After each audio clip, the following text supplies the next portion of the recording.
मित्रांनो, मैदान रिपोर्टरमध्ये आपल्या सगळ्यांचं स्वागत आहे। आपण आलो आहोत फलटण जाधववाडी या ठिकाणी। दिनांक 11 मार्च रोजी या ठिकाणी भव्यदिव्य असं ओपन बैलगाडी शर्यतीचं मैदान आयोजित केलं असून या मैदानाची आता तयारी अंतिम टप्प्यात आली असून आयोजकांनी काही महत्त्वाचे बदल केलेले आहेत। त्याचबरोबर मैदानाची तयारी कुठपर्यंत आली, या मैदानाच्या नियम अटी कशा आहेत, हे सगळं आपण या मुलाखतीच्या माध्यमातून जाणून घेणार आहोत। चला तर मग।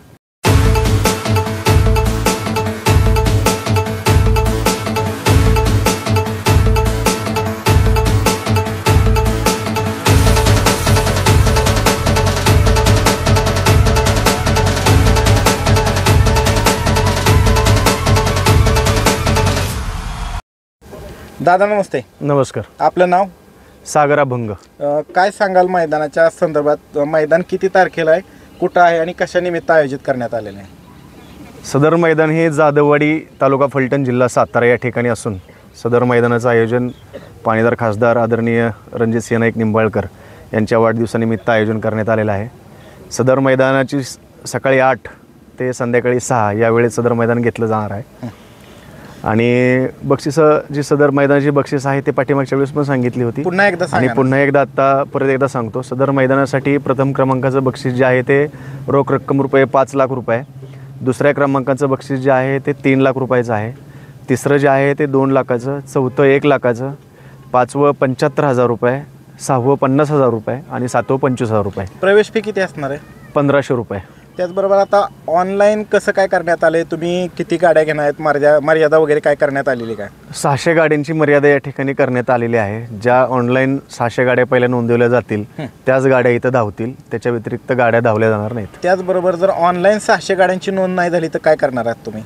मैदानाच्या ठिकाणी आपण नोंदणी घेणार आहे जोपर्यंत 600 पूर्ण होत नाही तोपर्यंत। पण किती वाजेपर्यंत? सकाळी 11 वाजेपर्यंत। बरं, आता मैदान फार मोठं आहे, त्याच्यामुळे मैदानाची चर्चा भरपूर आहे, अतिशय कमी प्रवेश फ्री आहे, बक्षीसही मोठं आहे। त्याच्यामुळे तुम्हाला पहिली मुलाखत मैदान रिपोर्टरला दिल्यानंतर आज जवळपास 4-5 दिवस झाले, कसा प्रतिसाद आहे, काय बैल मालकांकडून अपेक्षा येत आहेत तुमच्या आयोजनामध्ये, काही बदल सुचवलेत का त्यांनी? प्रतिसाद खूप चांगला आहे। आपण पहिल्या मुलाखतीमध्ये जसं सांगितलं होतं की गट पास करणाऱ्या बैलगाडीस आपण चांदीची गदा देणार होतो, पण असंख्य बैलगाडी मालकांचे फोन आले की बाबा ते चांदीची गदा न ठेवता तुम्ही रोख रक्कम किंवा रोख स्वरूपात काय रक्कम जर ठेवता आली तर ठेवा, कारण बैलगाडी असताना 2 मालकाची बैलगाडी असते, त्याच्यामुळे ते गदा ते बक्षीस येणारं बक्षीस वाटून घेणं किंवा ते हे करणं सोपं जात नाही। त्याच्यामुळे आपण तेवढा एक बदल केलेला आहे आणि चांदीच्या गदा एवढ्या आपल्याला अवेलेबल पण होत नाही आहेत, त्याच्यामुळे रोख स्वरूपात आपण 3,000 रुपये जी गट विजेती गाडी ठरणार आहे त्या गाडीला आपण 3,000 रुपये रोख रक्कम त्यावेळेस आपण देणार आहे। गट विजेता झाला की लगेच स्टेजवरती 3,000 रुपये त्यांना पण देणार आहे। हां, बरं, आता आपण वळूयात मैदानाचं हे एक्झॅक्ट लोकेशन किती आहे, कुठून कसं आहे, पहिलं इथं किती मैदान झालेली आहेत? पहिले या ठिकाणी एक मैदान झालेलंच आहे आत्ता 15 दिवसापूर्वी, आणि प्रत्येक वर्षी या ठिकाणी मैदान होतच असतात। लोकेशन अगदी जवळ आहे, पार्किंगसाठी जागा भरपूर आहे, फलटण सिटीपासून अगदी जवळ आहे, म्हणजे अगदी 1-1.5 किलोमीटरच्या अंतरावरती आहे। त्याच्यामुळे इथं मैदान भरपूर मोठं असल्यामुळं भरपूर साऱ्या बैलगाड्या इथे येऊ शकतात, पार्किंगची व्यवस्था भरपूर सारी मोठी केलेली आहे। याच्या व्यतिरिक्त संध्याकाळी वेगळा कार्यक्रम पण या ठिकाणी ठेवलेला आहे, जेणेकरून जे काही बैलगाड्या येणार आहेत त्यांचा दिवसभराचा शीण निघून जाईल असा कार्यक्रम पण या ठिकाणी संध्याकाळी ठेवलेला आहे। 7 वाजता ज्यांनी बैलगाडा गाणं फेमस केलं अशा नृत्यांगना गौतमी पाटील यांचा इथं आपण लावणी शो संध्याकाळी 7 ते 10 ठेवलेला आहे। आपल्या मैदानाची फायनल झाल्यानंतर 7 वाजता साधारण 6:30-7च्या आसपास फायनल होईल। बक्षीस वितरण झाल्यानंतर तो कार्यक्रम असणार आहे। त्याच्यामुळे सर्व बैलगाडीधारकांना माझं सांगणं असेल की झाल्यानंतर कुणीही जाऊ नये, सदर कार्यक्रम संपल्यानंतर संपूर्ण कार्यक्रम संपल्यानंतर सर्वांनी जावं। आता एकाच ठिकाणी हे कार्यक्रम आहेत का? एकाच ठिकाणी आहेत, परंतु ठिकाण पाठीमाग आहे आणि बैलगाडा शर्यत संपल्यानंतर तो कार्यक्रम चालू होणार आहे, त्याच्यामुळे गोंधळ काय होणार नाही। मैदानाच्या पश्चिम बाजूस ते सांस्कृतिक कार्यक्रमाचं तुमचं हे बरोबर। त्याचबरोबर आता दादा मैदान मोठं आहे, त्यामुळे अंधार पडायची शक्यता आहे, बाकीच्या गोष्टी आहेत, तर तयारी कशी करण्यात आली, लाईटची व्यवस्था कशी करण्यात आली? दिवसासारखा प्रकाश त्या ठिकाणी असेल, रात्र जरी झाली तरी अशी व्यवस्था त्या ठिकाणी केलेली आहे। संपूर्ण फाट्यांमधलं आतमधलं सगळं दिसेल का? एकदम प्रकाश अगदी क्लिअर दिसेल। त्याचबरोबर निकाल रेषेच्या पुढं फोकस मारले जातील का? मारलेले आहेत। त्याची व्यवस्था केलेली आहे आपण. बॅरिकेटिंग किती आहे साधारणतः? 1000 फूट बॅरिगेटिंग केलेलं आहे. आणि याच्या व्यतिरिक्त पूर्वीच्या ज्या बाजूला पाठीमागच्या वेळेस आपण बघितलं 2 व्हीलर 4 व्हीलर किंवा आईस्क्रीमच्या भजीपावच्या गाड्या लागलेल्या होत्या, तर त्या गाड्या आपण त्या ठिकाणी आता हटवलेल्या आहेत. त्या ठिकाणी फक्त स्टँडिंग पब्लिक असेल, त्या ठिकाणी 2 व्हीलर 4 व्हीलर पार्किंग नसेल. एकंदरीत तुमचं कसं नियोजन असणार आहे? तुमचे काही कर्मचारी वगैरे इथं असणार आहेत काही सगळं कंट्रोल करायला? या ठिकाणी जवळपास 400 स्वयंसेवक आहेत आणि त्यांच्या व्यतिरिक्त पार्किंगची व्यवस्था करण्यासाठी आपण 10 वेगळी लोक आपण ठेवलेली आहेत. त्याचबरोबर आता काय होतंय दादा, मोठी मैदानं म्हणले की प्रेक्षक आणि सिटीतल्या शहराच्या मध्यवर्ती ठिकाणी असल्यानंतर प्रेक्षक फार मोठ्या प्रमाणावरती येत असतं पाहायला. काही नौखे असतात, त्यांना अंदाज येत नाही की कुठं उभं राहायचं कुठं नाही, आणि निकाल रेषेच्या पुढं उभं राहिल्यानंतर गर्दी मोठी होती, त्यामुळे चांगल्या पळणाऱ्या बैलांवरती अन्याय होतो. ते कुठं कधी फाटी सोडतात, हे करतात. तर तुमचं निकाल रेषेच्या इथं कसं नियोजन असणार आहे? निकाल रेषेच्या इथं देखील आपले स्वयंसेवक असणार आहेत, जे आपले आयोजक आहेत ते असणार आहेत तिथं, जेणेकरून पब्लिक निकाल रेषेच्या पुढं 100 फूट किमान 100 फूट तरी पब्लिक नसेल, 100 फुटाच्या पलीकडे असेल, किमान 100 फूट तरी पब्लिक तिथं कोणीही नसेल. पूर्णपणे गटापासून ते फायनलपर्यंत तेच आम्हाला तेच चित्र तुम्हाला पाहायला मिळेल. कोणीही इथून जाणार नाही जोपर्यंत फायनल होत नाही तोपर्यंत. आता एवढं मोठं मैदान म्हटल्यानंतरनी इतर जिल्ह्यातनं असेल, यवतमाळ, चाळीसगाव, त्याचबरोबर अहमदनगर, छत्रपती संभाजीनगर, सोलापूर या भागातनं बैलगाडी मालक येणार आहे. तर समजा एखाद दुसरे बैल मालक आदल्या दिवशी मुक्कामी आले तर त्यांच्या बैलांच्या चाऱ्या पाण्याची व्यवस्था तुमच्याकडनं करण्यात आली, लाईटची सोय वगैरे? आपण या ठिकाणी लाईटची सोय तर केलेलीच आहे, पण त्याचसोबत 4 पाण्याचे मोठे टँकर आहेत 20,000 लिटरचे. 2 टँकर दक्षिणेला असणारे, 2 टँकर उत्तरेला आपण लावणार आहे, आणि चारा पाण्याची व्यवस्था केलेलीच आहे. आता ही फाटी संपूर्ण महाराष्ट्राला माहितच आहे, पण पुन्हा एकदा तोच प्रश्न, या मैदानाच्या आजूबाजूला वीर ओढा नाला तसा काय धोकादायक परिस्थिती निर्माण करणारा घटक आहे का? काहीच नाही. त्याचबरोबर आता ह्या मैदानाचं समालोचन कोण कोण करणार आहे? समालोचन मोरे सर आणि जगदाळे सर करणार आहेत. आणि खाली झेंडा पंच म्हणून कोण काम पाहणार आहे? धनवडे बापू काम पाहणार आहेत, आणि त्यांच्या व्यतिरिक्त आणखीन त्यांच्या जोडीला एक असतील झेंडा पंच, म्हणजे 2 झेंडा पंच, आणि खाली तुमचे स्वयंसेवक असणार आहेत का? असतील. आता पाहायला गेलं तर तयारी म्हणजे कुठपर्यंत आली, कसं कधीपर्यंत? उद्या संध्याकाळपर्यंत इथली तयारी पूर्ण झालेली असेल. परवा दुपारपर्यंत आमच्या इथल्या सगळे काही साऊंड सिस्टीम असेल, लाईट असेल, जे काही नियोजन असेल त्याचं परवा रविवारी दुपारपर्यंत फुल प्रूफ झालेलं असेल सगळं. ह्या मैदानाचं लाईव्ह प्रक्षेपण कोण करणार आहे? STC live. STC live. पुढे निकाल रेषेवरती किती कॅमेरे आहेत? 2 कॅमेरे आहेत. खाली सुट्टीला किती कॅमेरे? 1 कॅमेरा आहे. खाली सुट्टीला पट्टी असणार आहे का? पट्टी असणार आहे. धनवडे बापूच त्याचं नियोजन करणार आहे. सगळं धनवडे बापूंकडे दिलेलं आहे. आता तुम्ही एक फायनल आपली मुलाखत आहे, एक प्रमुख आयोजक म्हणून बैलगाडी चालक मालकांना ह्या व्हिडिओच्या माध्यमातून काय आव्हान कराल?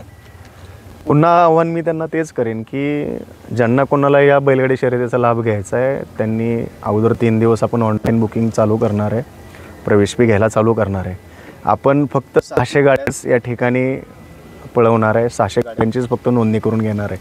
त्याच्यामुळं ज्यांना कोणाला या शर्यतीचा लाभ घ्यायचा आहे त्यांनी 3 दिवस आधी आपलं ऑनलाईन बुकिंग असणार आहे. त्या ठिकाणी QR दिलेला आहे, फोनपेचा गुगल पेचा नंबर दिलेला आहे, त्या ठिकाणी आपली नोंदणी करावी जेणेकरून तुम्हाला या मैदानाचा लाभ घेता येईल.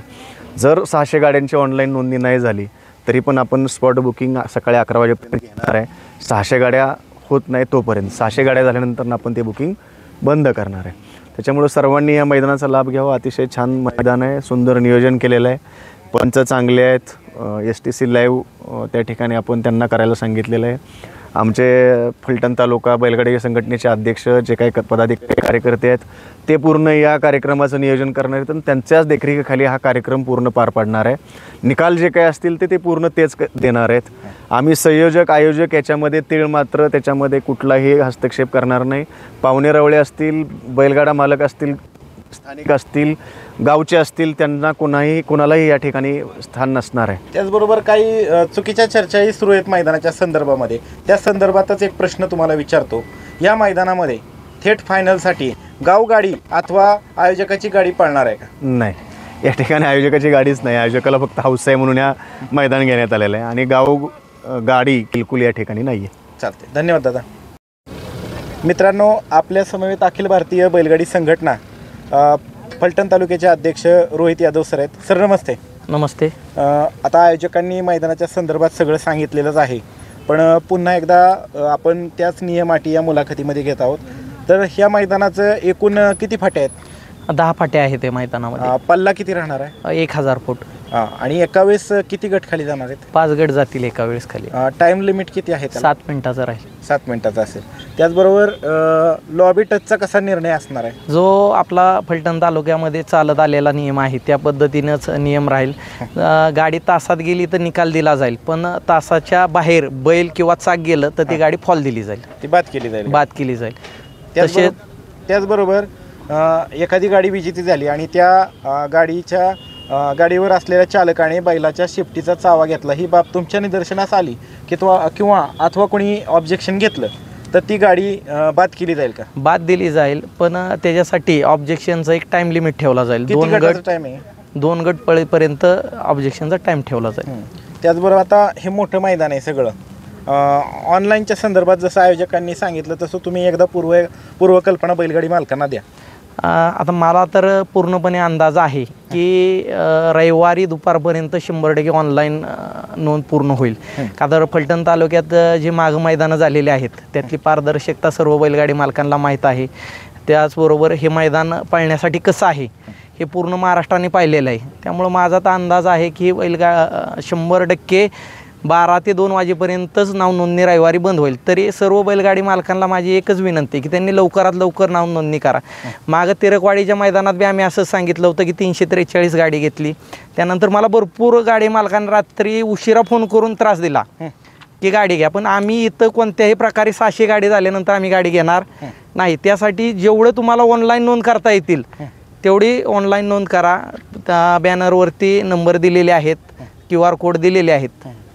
आणि ऑनलाईनची जी आपली मर्यादा आहे 600 ती पूर्ण झाल्यानंतर त्याची अपडेट दिली जाईल का? हा, दिली जाईल ना त्या पद्धतीने. त्याचबरोबर आता सर कसं होतंय, थोडासा बदल आयोजकांनी बक्षिसाच्या स्वरूपामध्ये केलेला आहे, त्याच्या संदर्भात काय सांगाल? गट पास विजेत्या गाडीच्या बक्षिसामध्ये बदल येतो. आयोजकांशी आमची चर्चा झाली, त्यांना बी भरपूर बैलगाडी मालकांचे फोन आले आणि आपण ही बैलगाडी क्षेत्रात आहे त्यामुळं आपल्याला बी त्या गोष्टीची जाणीव झालेली आहे की भरपूर बैलगाडी मालकांचं असं होतं की गट विजेते झाले, पायऱ्याचे 2 वेगवेगळे, त्या बक्षिसावरून वाद होण्याचे विषय वाढत चाललेले आहेत. त्यामुळे बैलगाडी मालकांच्या आग्रस्तव गदेचं नियोजन कॅन्सल करून तिथं रोख रक्कम स्वरूपात त्यांनी बक्षीस ठेवलेलं आहे 3000 रुपयाचं.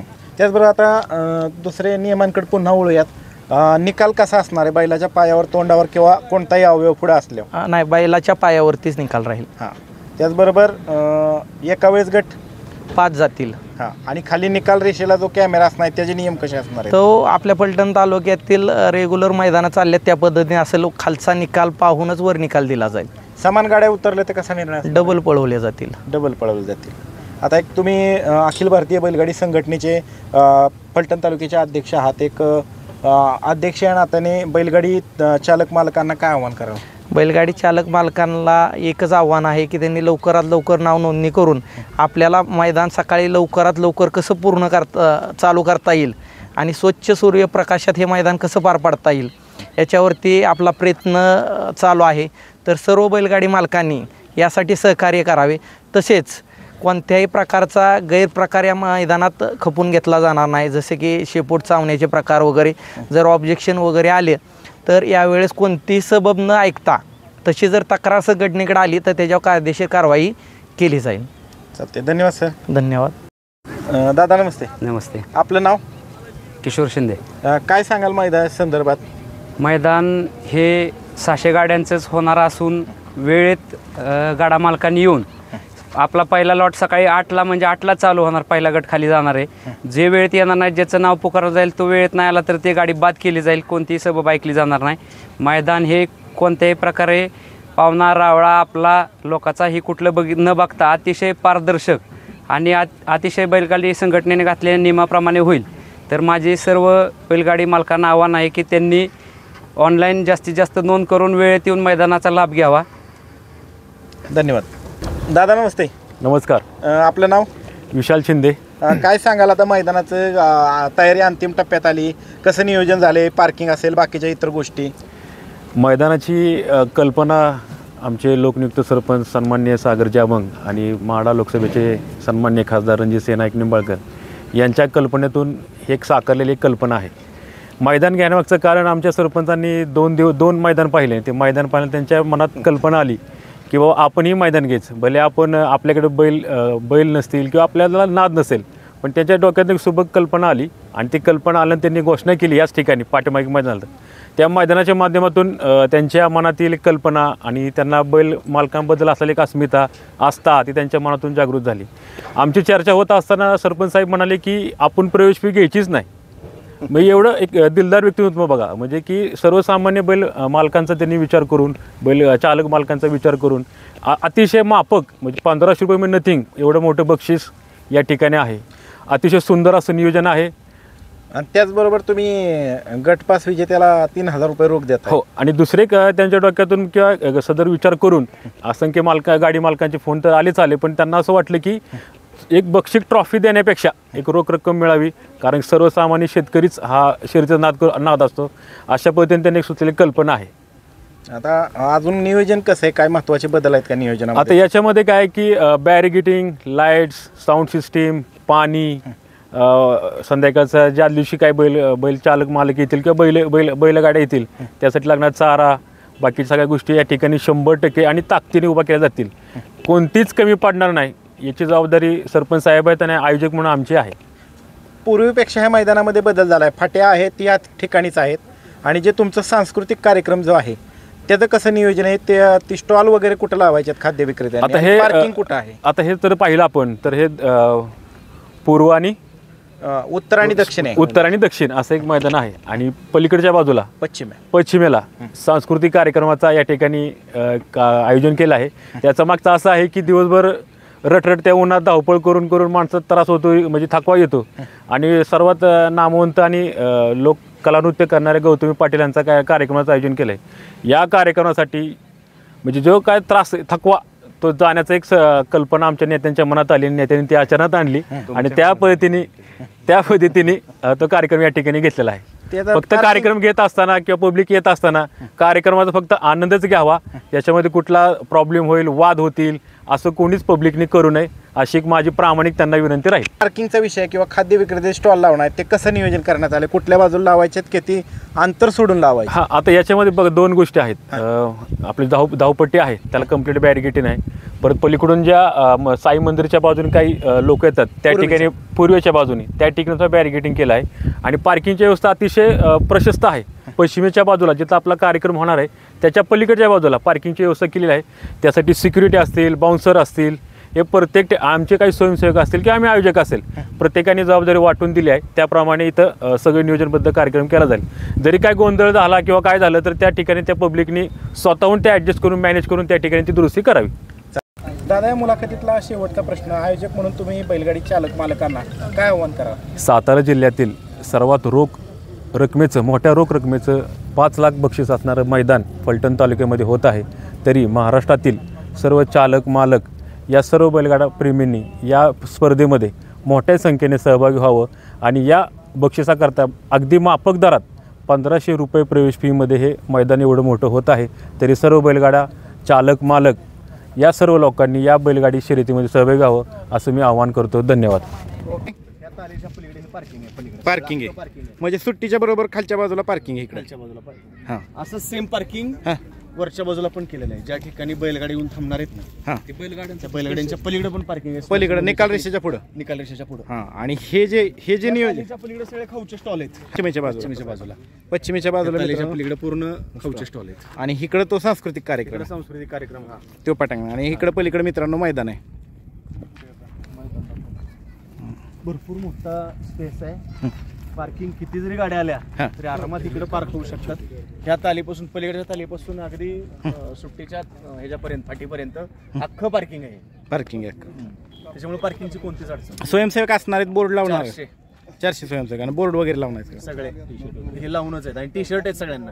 ड्रेस कोड आहे स्वयंसेवकांना सगळ्या. शेवटपासून सुरुवातीपासून शेवटपर्यंत करणार का काम? सगळे असणार आहेत. सगळे असणार. संध्याकाळी खास आकर्षण आहे ना, त्याच्यामुळे कुठे जाणार नाही कोण. बरोबर आहे.